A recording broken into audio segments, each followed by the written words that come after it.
verset 26 qui dit « Le dernier ennemi qui sera détruit, c'est la mort ». C'est ce que nous pouvons voir dans le livre d'Apocalypse, au chapitre 20, les versets 11 à 15, qui disent « Puis je vis un grand trône blanc, et celui qui était assis dessus, la terre et le ciel s'enfuirent devant sa face, et il ne fut plus trouvé de place pour eux. Et je vis les morts, les grands, les petits, qui se tenaient devant le trône, des livres furent ouverts, et un autre livre fut ouvert, celui qui est le livre de vie. Et les morts furent jugés selon leurs œuvres, d'après ce qui est écrit dans ces livres. La mer rendit les morts qui étaient en elle, la mer et le séjour des morts rendirent les morts qui étaient en eux. Et chacun fut jugé selon ses œuvres. Verset 14. Et la mort et le séjour des morts furent jetés dans les temps de feu. C'est la seconde mort, les temps de feu. On vient de parler des trois rangs de la première résurrection. Lorsque ici, on voit la deuxième résurrection. Ceux qui ne participent pas à la première résurrection, donc aux trois rangs, Jésus, l'enlèvement et juste avant le règne de 1000 ans, vont être ressuscités pour le jugement éternel parce que ce qu'ils auront choisi comme critère pour savoir s'ils plaisent à Dieu ou pas, ce seront leur vie, leurs œuvres. Or, tous ont péché et sont privés de la gloire de Dieu. La seule façon de pouvoir participer à la première résurrection, c'est d'accepter Jésus le Christ comme sauveur. Verset 15 continue de ce texte qui dit « Quiconque ne fut pas trouvé écrit dans le livre de vie fut jeté dans les temps de feu qui est la deuxième mort. » Mais pour ressusciter, il faut premièrement vivre et mourir. Il y a la mort spirituelle et la mort physique. Voyons des passages de la Genèse qui nous illustrent ce que sont vraiment ces deux aspects de la mort. Allons à Genèse 2, versets 15 à 17, qui disent « L'Éternel Dieu prit l'homme et le plaça dans le jardin d'Éden pour le cultiver et pour le garder. L'Éternel Dieu donna cet ordre à l'homme, tu pourras manger de tous les arbres du jardin. Mais tu ne mangeras pas de l'arbre de la connaissance du bien et du mal, car le jour où tu en mangeras, tu mourras. » Le Créateur est merveilleux et n'opère jamais dans le secret. Ses avertissements sont toujours directs et clairement énoncés. Ce qu'il prononce se produit toujours, même si ce n'est pas de la façon dont nous anticipions ses actions. Nous avons vu dans des vidéos précédentes qu'Adam et Ève ont mangé de l'arbre défendu et qu'ils en subirent les conséquences promises par le Créateur. Voyons quelles sont les conséquences de leur péché, de leur manque d'amour envers le Créateur en doutant de sa parole, de la parole du Créateur. On va à Genèse 3, versets 21 à 24. Ces versets disent « L'Éternel Dieu fit à Adam et à sa femme des habits de peau, et ils les revêtirent. » Ça, c'est tout de suite après la chute, lorsqu'ils rencontrèrent Dieu pour la première fois. L'Éternel Dieu dit « Voici, l'homme est devenu comme l'un de nous pour la connaissance du bien et du mal.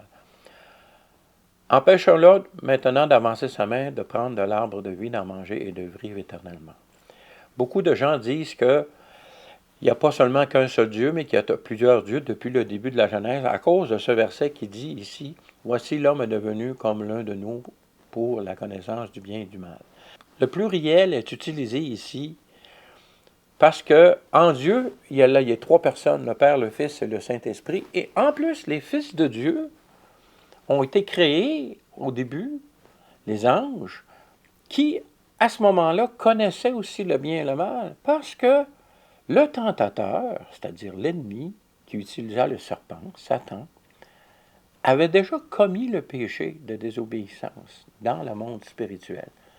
Et c'est lui qui amena ce péché dans le monde physique. Donc, à ce moment-là, Dieu le Père, le Fils et le Saint-Esprit, qui lui connaissait de toute éternité le bien et le mal, parce qu'il connaît toutes choses, s'ajoute à cela aussi les anges qui ont été créés tout d'un coup, en même temps, qui sont appelés fils de Dieu, selon ce qu'on a vu dans les textes de Job et autres endroits dans la parole de Dieu. Donc, il n'y a qu'un seul Dieu, Père, Fils et Saint-Esprit. Et il y a les fils de Dieu qui, à ce moment-là, connaissaient déjà le bien et le mal parce que la chute de Satan, sa désobéissance, sa rébellion avait déjà commencé, puisque c'est suite à cette rébellion-là qu'il a amené Adam et Ève à pécher, à se rebeller contre Dieu. Continuons donc au verset 23 pour voir les conséquences de la chute d'Adam et Ève. L'Éternel Dieu le chassa du jardin d'Éden pour qu'il cultivât la terre d'où il avait été pris. C'est ainsi qu'il chassa Adam et il mit à l'orient du jardin d'Éden les chérubins qui agitent une épée flamboyante pour garder le chemin de l'arbre de la vie. Ce texte nous montre la mort spirituelle, qui est en fait la disparition ou de la communion de la créature avec son Créateur. À partir de ce moment-là, Adam et Ève, dans le jardin d'Éden, côtoyaient Dieu régulièrement chaque jour. Mais à partir de ce moment-là, ce ne fut plus le cas. C'est pour ça qu'ils ont été chassés du jardin, afin qu'ils ne mangent pas aussi de l'arbre de vie pour vivre éternellement dans leurs conditions de péché. On voit encore ici que la correction de Dieu est une action de bonté de sa part envers l'humanité. Imaginez-vous si on avait accès au l'arbre de vie dans nos conditions de pécheurs actuellement, avec nos maladies, nos problèmes physiques et puis de jalousie. Comprenez-vous que le fait que Dieu chasse Adam et Ève du jardin afin qu'ils ne puissent pas manger de l'arbre de vie pour qu'ils ne vivent pas éternellement dans des conditions de péché, est une bonté divine, est une action d'amour de Dieu. Dans le texte suivant que nous lirons, nous voyons au verset 3 que cette séparation est transmise aux enfants d'Adam. Et au verset 5, nous voyons que la mort spirituelle mena aussi à la mort physique après plusieurs années. Regardons donc Genèse 5, versets 1 à 5. Voici le livre de la postérité d'Adam. Lorsque Dieu créa l'homme, il le fit à la ressemblance de Dieu. Donc on parle ici d'avant la chute. Donc l'homme n'avait pas de péché dans sa vie comme Dieu n'a pas de péché dans sa vie. Il créa l'homme et la femme, et c'est clairement deux sexes, l'homme et la femme. Pas d'intermédiaire. Il les bénit et les appela du nom d'homme lorsqu'ils furent créés. Adam, âgé de 130 ans, engendra un fils à sa ressemblance, selon son image, et lui donna le nom de Seth. On voit ici que Adam, âgé de 130 ans, donc après la chute, et après la naissance de Caïn et Abel, engendra un fils à sa ressemblance selon son image, et non pas selon l'image de Dieu. Quelle est la différence ici? C'est que l'image de Dieu est sans péché. Alors qu'ici, l'image d'Adam, c'est l'image de l'homme déchu, celui qui a chuté, qui a été rebelle dans son action de désobéissance. Et lui donna le nom de Seth. Il est clair dans ce verset ici que tous les descendants d'Adam, dont nous sommes, viennent au monde séparés de Dieu avec la nature pécheresse en eux, selon son image lorsqu'il a conçu des enfants. Verset 4, continuons. Les jours d'Adam, d'après la naissance de Seth, furent de 800 ans. Et il engendra les fils et les filles, donc plusieurs enfants. Tous les jours qu'Adam vécut furent de 930 ans, puis il mourut. Il était déjà mort spirituellement lorsqu'il a été chassé du jardin d'Éden, séparé de la communion constante avec le Créateur.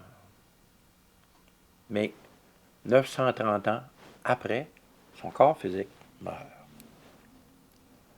Notez que, selon le texte de la deuxième lettre de Pierre, la parole prononcée par le Créateur au verset 17 de Genèse 2 a été respectée à la lettre. En effet, ce verset nous dit, Genèse 2, verset 17, « Mais tu ne mangeras pas de l'arbre de la connaissance du bien ou du mal, car le jour où tu en mangeras, tu mourras. » Pierre nous dit, inspiré par l'Esprit Saint, dans 2 Pierre, chapitre 3, versets 8 et 9, « Mais il y a une chose, bien-aimés, que vous ne devez pas ignorer. Vous ne devez pas ignorer. » Donc, c'est quelque chose qu'il faut vraiment savoir en tant qu'enfant de Dieu.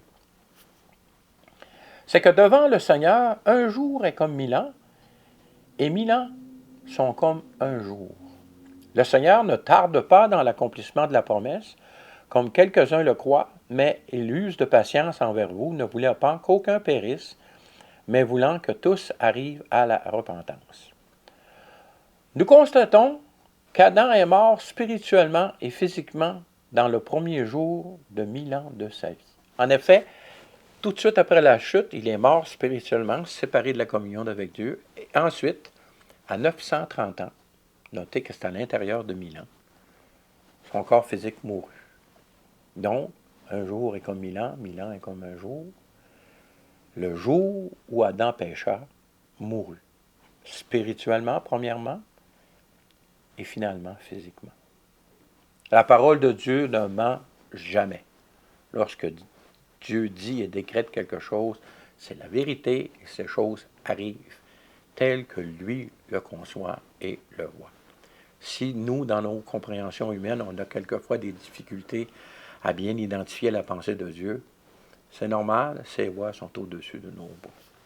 Soyons humbles à ce sujet et reconnaissons que toutes paroles qui viennent de Dieu sont vraies et que notre compréhension de cette parole peut évoluer avec le temps, avec la connaissance et la révélation que Dieu nous en fait. Allons maintenant à un texte qui pose une question très intéressante pour toute personne qui sait qu'un jour elle mourra. Est-ce qu'il y a quelqu'un d'entre vous qui doute qu'il va mourir un jour?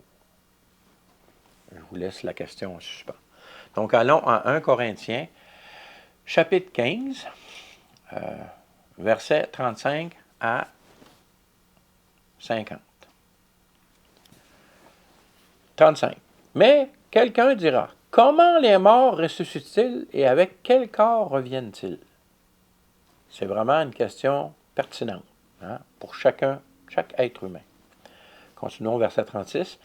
Insensé, ce que tu sèmes ne reprend point vie s'il ne meurt. Donc, il faut mourir avant de ressusciter. Et ce que tu sèmes, ce n'est pas le corps qui naîtra, c'est un simple grain de blé, peut-être, ou de quelques autres semences. On comprend que le grain de blé qui est mis en terre doit mourir, se décomposer, et une nouvelle plante va venir, ou toutes les autres semences aussi. Puis Dieu lui donne un corps comme il lui plaît, à chaque semence. Il donne un corps qui lui est propre. Toute chair n'est pas la même chair, mais autre est la chair des hommes, autre celle des quadrupèdes, autre celle des oiseaux, autre celle des poissons. Ceux qui disent que l'évolution, on vient toutes de la même cellule, ici, la parole de Dieu dit exactement le contraire. Choisissez. Vous croyez les hommes ou vous croyez Dieu? Moi, je vous conseille de croire Dieu parce qu'il est le créateur de toutes choses et il connaît très, très, très bien sa création. En plus, c'est par sa puissance qu'il la maintient en existence. Comment ne pas rendre gloire à un pareil être merveilleux, extraordinaire, qui est rempli d'amour et qui veut seulement notre bien? Continuons verset 40. Il y a aussi des corps célestes et des corps terrestres, mais autre est l'éclat des corps célestes, autre celui des corps terrestres. Autre est l'éclat du soleil, autre est l'éclat de la lune, autre est l'éclat des étoiles. Même une étoile diffère en éclat d'une autre étoile. L'astronomie, aujourd'hui, identifie plein de types d'étoiles. Ainsi en est-il à la résurrection des morts. Le corps est semé corruptible, il ressuscite incorruptible. Il est semé méprisable, il ressuscite glorieux. Il est semé infirme, il ressuscite plein de force.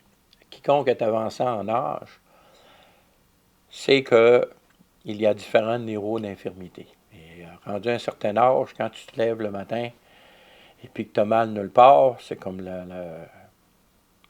parole humoristique nous dit, c'est que tu es mort. Mais notons que quand Jésus parle de la mort pour les enfants de Dieu, il parle de sommeil.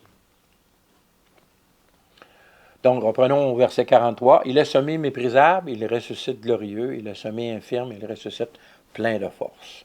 Il est semé corps animal, il ressuscite corps spirituel. Il y a un corps animal, il y a aussi un corps spirituel. C'est intéressant ici de voir qu'il y a une différence entre le corps animal que nous avons en ce moment. À ce niveau-là, les animaux ont le même type de corps. Sauf que les animaux n'ont pas cette possibilité de communier avec Dieu par leur esprit, car ils n'en ont pas. Ils ont une âme qui est le siège des sentiments. C'est pour ça qu'un chien, un chat peut être affectueux comme... Mais ils n'ont pas d'esprit pour pouvoir communier avec Dieu. Verset 45, « C'est pourquoi il est écrit, le premier homme, Adam, devint une âme vivifiante, et le dernier Adam est devenu un esprit vivifiant. » Mais ce qui est spirituel n'est pas le premier. Ce qui est animal, ce qui est spirituel, c'est ce qui est animal qui vient en premier, et ce qui est spirituel vient ensuite.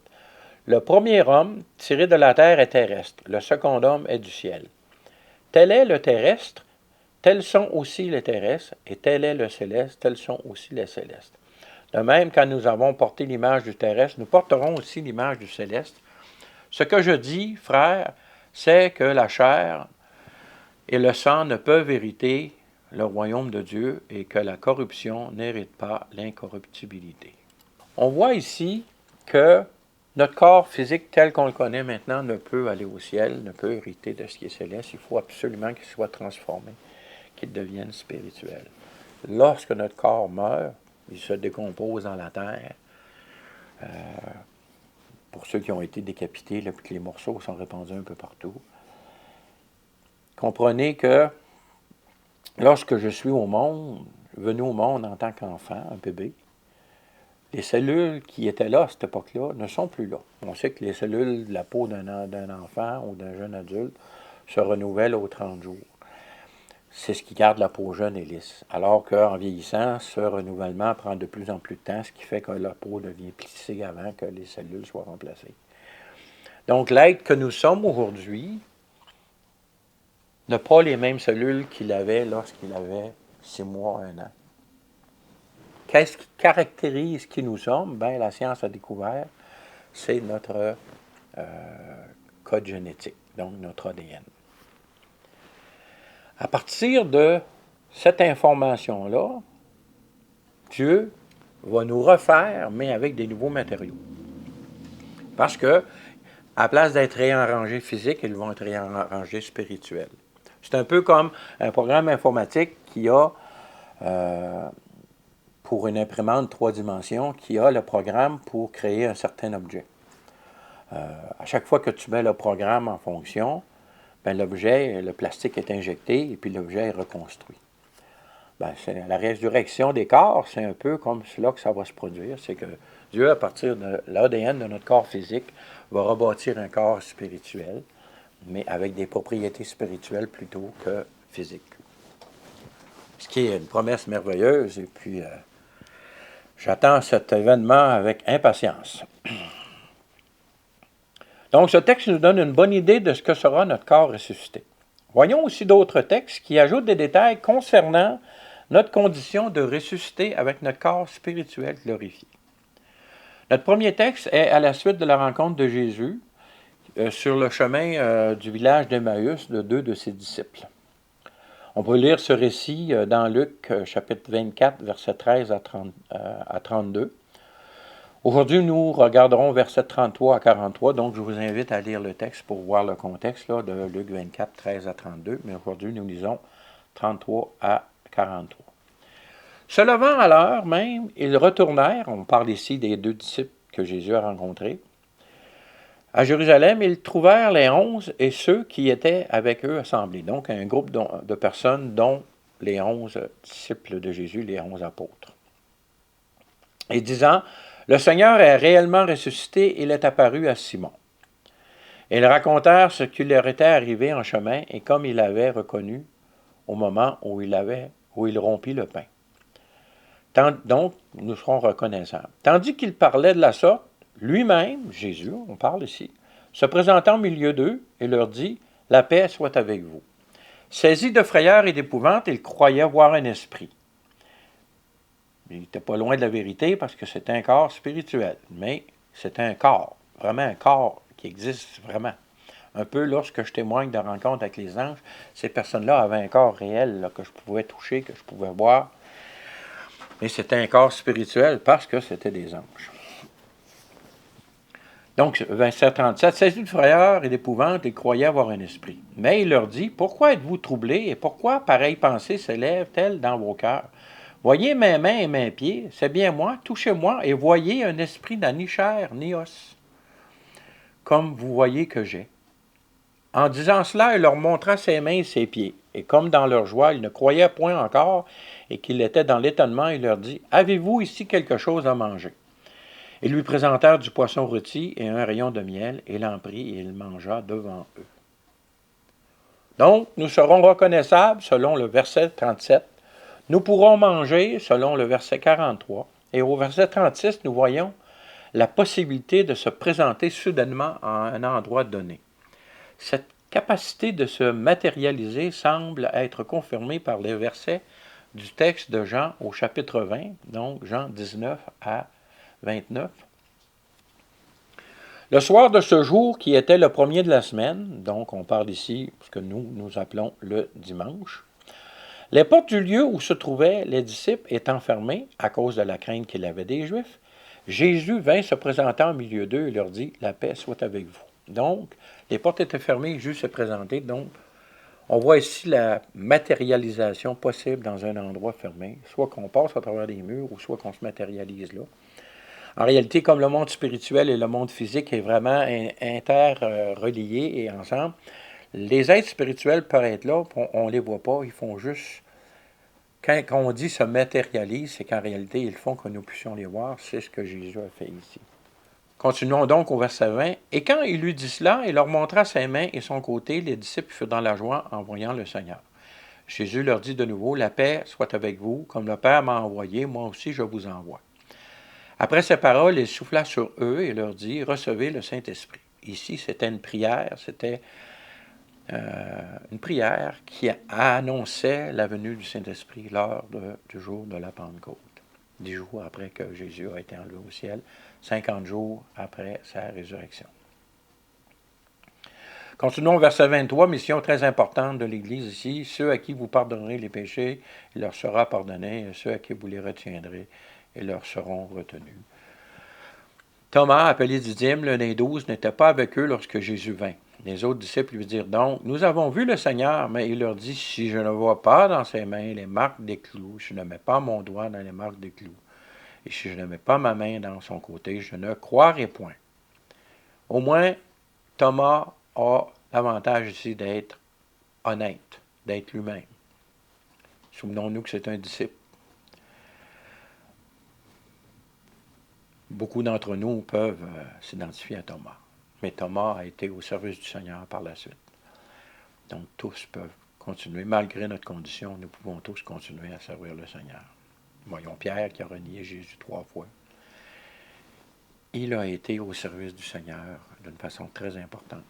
Donc continuons au verset 26 de ce texte. 8 jours après, les disciples de Jésus étaient de nouveau dans la maison. On peut dire donc le mardi de la semaine d'après. Et Thomas, le lundi, pardon. Et Thomas se trouvait avec eux. Jésus vint les portes étant fermées, se présentant au milieu d'eux et dit, la paix soit toi avec vous. Encore ici, le même processus qui montre qu'avec un corps glorifié, on peut soudainement apparaître dans une pièce fermée sans que personne ne puisse nous en empêcher. Puis il dit à Thomas, avance ici ton doigt et regarde mes mains, avance aussi ta main et mets-la dans mon côté et ne sois pas incrédule, mais crois. Thomas lui répondit, mon Seigneur et mon Dieu. Jésus lui dit, parce que tu m'as vu, tu as cru, heureux ceux qui n'ont pas vu et qui ont cru. Bref, ce sera un corps semblable à ceux des fils de Dieu, les anges, qui furent créés avant l'humanité afin de veiller au bon fonctionnement de la création physique dans laquelle nous sommes, et afin aussi d'exercer un service auprès des humains qui se confieront par la foi dans l'amour de leur Créateur, donc ceux qui hériteront du salut. C'est ce que j'explique plus en détail dans la deuxième vidéo de cette chaîne intitulée « Les anges, leur rôle et leur habitat ». Je vous invite d'aller voir cette vidéo pour approfondir le sujet. C'est ce que nous pouvons aussi comprendre des paroles de Jésus dans le texte suivant. Dans Marc 12, versets 23 à 27, lisons « À la résurrection, duquel d'entre eux sera-t-elle la femme?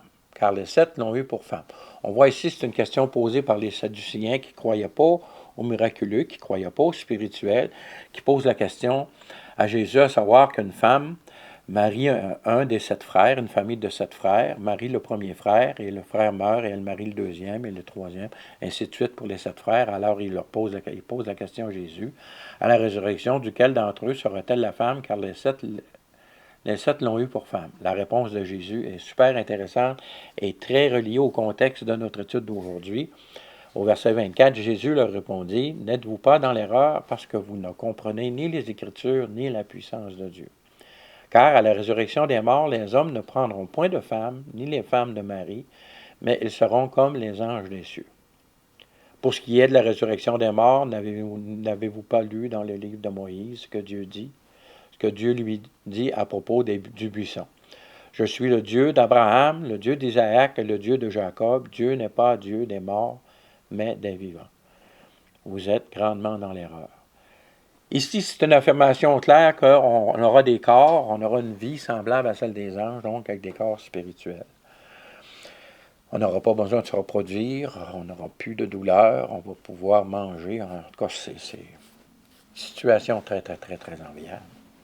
Si vous n'êtes pas encore repenti, vous n'avez pas décidé d'abandonner votre vie de péché, puis de changer vos voies et de vouloir vivre comme Dieu veut que vous viviez et que vous ne faites pas votre échange de vie avec la vie parfaite de Jésus-Christ. Vous privez vous-même de ces choses-là. Savoir aussi que la parole de Dieu écrite est la parole de Dieu et dit la vérité, puis que notre compréhension a besoin d'être éduquée, notre compréhension a besoin d'être travaillée. Et pour ce faire, on a besoin des textes écrits et on a besoin de l'Esprit de Dieu, l'Esprit Saint qui nous enseigne, qui nous donne la vraie signification de ces choses. En conclusion, aujourd'hui, dans la vidéo précédente, nous avons vu la nouvelle naissance. Aujourd'hui, nous avons vu la résurrection. Ce sont les 2 étapes nécessaires pour vivre éternellement la vie d'en haut avec notre Créateur.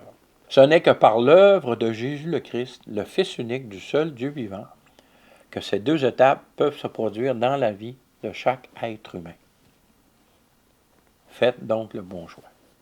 Et que toute gloire revienne au seul grand et tout-puissant Je suis, le Père, le Fils et l'Esprit Saint, dans tous les âges et pour l'éternité. Sur ce, je vous dis, soyez bénis, à la prochaine, si Dieu le veut.